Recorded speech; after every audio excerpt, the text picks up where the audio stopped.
بسم اللہ الرحمن الرحیم۔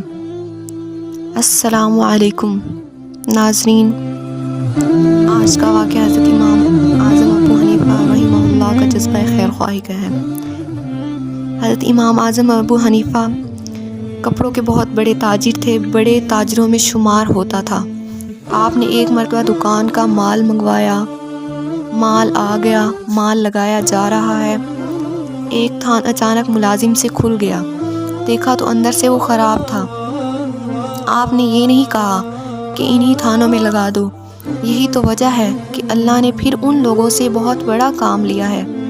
آج ہمارے پاس نوٹ آ جائیں اور نمبر کٹا ہوا ہو تو اصولی طور پر وہ نہیں چل سکتا، تو ہم اس کو اور نوٹوں کے ساتھ رکھ دیتے ہیں کہ کہیں اور چلا لیں گے، تو ٹول پلازا پر تو چل ہی جائے گا، اور ٹول پلازا والے بھی ایسے ہی کرتے ہیں۔ آپ نے دیکھا کہ یہ تھان عیب دار ہے، فرمایا اس کو الگ کر کے رکھ دو۔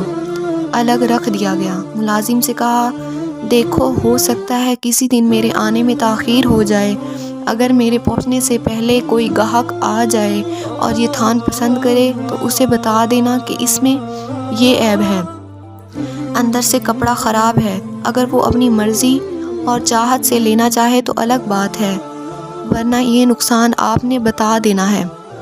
ایک دن بارش کی وجہ سے حضرت کو دکان پر آنے میں تاخیر ہو گئی۔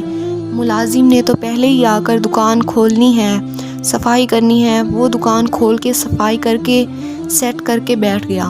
حضرت امام اعظم ابو حنیفہ رحمہ اللہ کے پہنچنے سے پہلے ایک گاہک آ گیا۔ اللہ کی شان، اس نے وہی تھان پسند کر لیا، قیمت طے ہو گئی، پیسے دے دیے، تھان اٹھایا اور چلا گیا۔ اتنے میں امام اعظم ابو حنیفہ رحمہ اللہ دکان پر پہنچ گئے۔ آپ کا معمول تھا کہ جب بھی آتے پہلے اس تھان کو دیکھتے تھے۔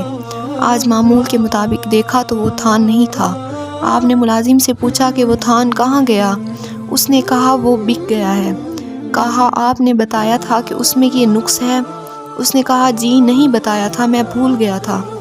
آپ پریشان ہو گئے۔ آپ نے پوچھا کہ وہ گاہک کس طرف گیا تھا؟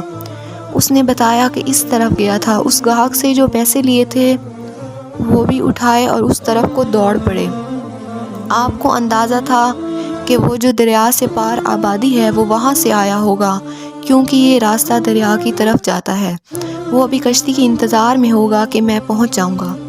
وہی ہوا، وہ شخص دریا کے کنارے پر تھان بغل میں لیے ہوئے کشتی کے انتظار میں کھڑا تھا۔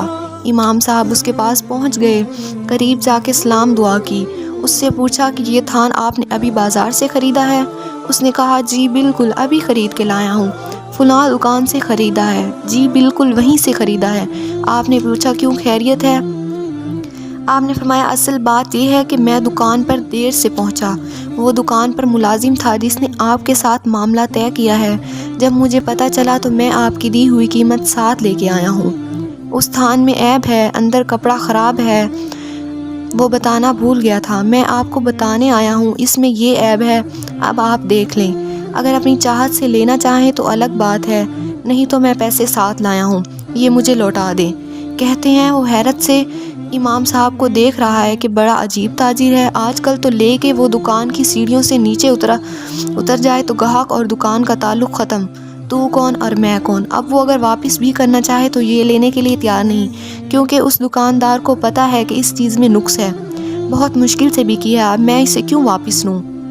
اتنا عرصہ انتظار کیا کہ اس عیب دار چیز کو کسی کے کھاتے میں ڈال دوں، مجھے بتاؤ خاک برکت ہوگی، خاک نقصان سے حفاظت ہوگی۔ مسلمان کو دھوکہ دے رہا ہے، اگر وہ دھوکہ سے بچا لے تو اللہ تعالیٰ اس سے زیادہ برکت ڈال دے گا۔ عزت مند شخص، سفید پوشی آدمی ڈر ڈر کے دوبارہ دکان پر جاتا ہے کہ یہ مجھے کچھ سنا نہ دے، اور اگر گھر لے کے آئے تو بہت سے لوگ ایسے ہوتے ہیں جو عزت کی خاطر جو چیز خراب نکلتی ہے وہ واپس نہیں کرنے جاتے، پتہ ہے کہ وہاں مسلمان نہیں، دکان پہ کوئی درندہ بیٹھا ہے، ہماری یہ حالت ہے۔ اب اس نے دیکھا کہ یہ عجیب تاجر ہے، پیسے بھی ساتھ لایا ہے، اتنی دور سے بھاگ کے میرے پاس آیا ہے، مجھے خود چیز کا عیب بتا رہا ہے، اس سے بڑا اثر ہوا۔ اس نے تھان دینے کی بجائے جیب میں ہاتھ ڈالا، اتنے ہی پیسے نکالے اور نکالے۔ امام صاحب سے کہا مجھے یہی تھان قبول ہے، اور آپ ایسا کریں کہ اصلی پیسے لے لیں، وہ پیسے میں نقلی دے کے آیا تھا، آپ وہ مجھے واپس کر دیں۔ وہ بھی نقلی پیسے دے کے آیا تھا، اب اس امانت داری اور خیر خواہی کی بنیاد پر اللہ نے نقصان سے بچا کر نقلی کی بجائے اصلی قیمت دلوا دی۔ یہ ہوتی ہے برکت۔ اگر آپ کو ہماری آج کی ویڈیو اچھی لگی ہو تو اسے لائک کریں